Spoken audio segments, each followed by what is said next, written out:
નમસ્કાર, સંદેશ ન્યૂઝ અને તમામ ન્યૂઝ અપડેટ સાથે હું ઝંખના દવે। નજર સૌપ્રથમ ભરૂચ પર કરીએ તો ભરૂચના અંકલેશ્વરમાં જીઆઈડીસીમાં આગ લાગવાની ઘટના સામે આવી છે। અંકલેશ્વરમાં આગ લાગી હતી। જીઆઈડીસીમાં આગ લાગવાના કારણે થઈને અફરાતફરીનો માહોલ સર્જાયો હતો। જો કે અંકલેશ્વરના પાનોલી જીઆઈડીસીમાં આ આગ લાગી હોવાનું સામે આવ્યું છે।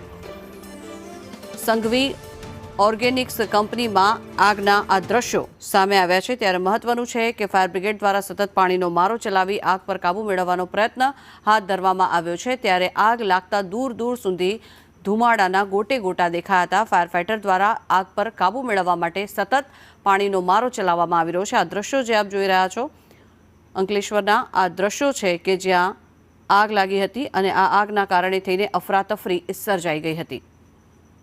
સંઘવી ઓર્ગેનિક્સ કંપનીમાં આગના આ દ્રશ્યો સામે આવ્યા છે। ધુમાડાના ગોટે ગોટા ઉડતા નજરે પડી રહ્યા છે। જોકે ફાયરની ટીમ દ્વારા સતત પ્રયત્ન હાથ ધરવામાં આવી રહ્યો છે। આગ ઉપર કાબૂ મેળવી શકાય તેના માટે થઈને પ્રયત્ન હાથ ધરાઈ રહ્યો છે।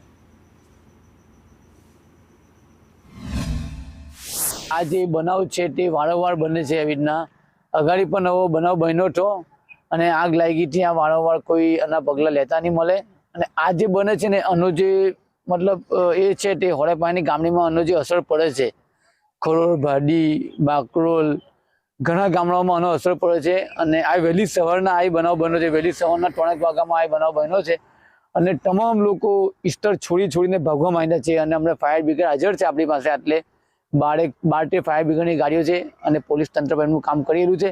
પણ આપણે ખાસ ચોક્કસ આના પગલાં લેવા જોઈએ અને આની પર ધ્યાન દેવું જોઈએ।